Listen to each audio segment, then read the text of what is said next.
வணக்கம், என்னோட பேர் பிரேமா. என்னோட குழு பெயர் வந்து பிரியதர்ஷினி மகளிர் குழு. நாங்கள் எங்கள் நிறைய குழுக்கள் வந்து பைக்கள் தைக்கிறோம், பைக்கள் தயார் பண்ணிட்டு வரோம். எங்களுக்கு வந்து மேடம் லதா ரஜினிகாந்த் மேடம் வந்து ஒரு 1500 பேக் வந்து வேல்முருகன் சார் மூலமாக ஆர்டர் கொடுத்தாரு. அதை வந்து நாங்கள் ஒரு 15 குடும்பத்துக்கு, ஒரு குடும்பத்துக்கு 100 பேக் மூலமாக தைக்க கொடுத்தோம். ஒரு 100 பேக்னா ஒரு குடும்பத்துக்கு 200 ரூபா வந்துடுது. ஒரு நாள் வாழ்வாதாரம் 200 ரூபா. அப்போ 15 குடும்பத்துக்கு வந்து எங்களுக்கு ஒரு நாள் வாழ்வாதாரம் ஆயிடுது. எங்களுக்கு இந்த ஒரு ஆப்பர்ச்சுனிட்டி கொடுத்ததுக்கு ரொம்ப ரொம்ப நன்றி. இது போல எல்லார்கிட்டையும் நாங்கள் எதிர்பார்க்குறோம். என்னை சுற்றி எனக்கு பின்னாடி நிறைய பெண்கள் இருக்காங்க.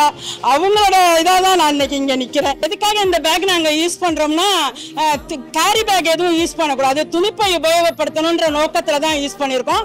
நிறைய ஃப்ரிட்ஜில் கூட நம்ம வந்து கேரி பேக்கை யூஸ் பண்ணிகிட்டு இருக்கோம். அந்த கேரி பேக் பதிலாக இது மாதிரி நீங்கள் கிளாத் பேக் யூஸ் பண்ணுங்கள். இதில் வெஜிடபிள்ஸ்லாம் போட்டு நீங்கள் ஃப்ரிட்ஜில் வச்சு யூஸ் பண்ணால் நமக்கு ரொம்ப நல்லது. அந்த காரணத்துக்காக தான் இது ஒரு விழிப்புணர்வாகவும் பெண்களுக்கு ஏதோ ரொம்ப உதவிகரமாகவும் இருக்குன்றதுக்காக தான் நான் இந்த தொழிலை செலக்ட் பண்ணேன். ரொம்ப நன்றி.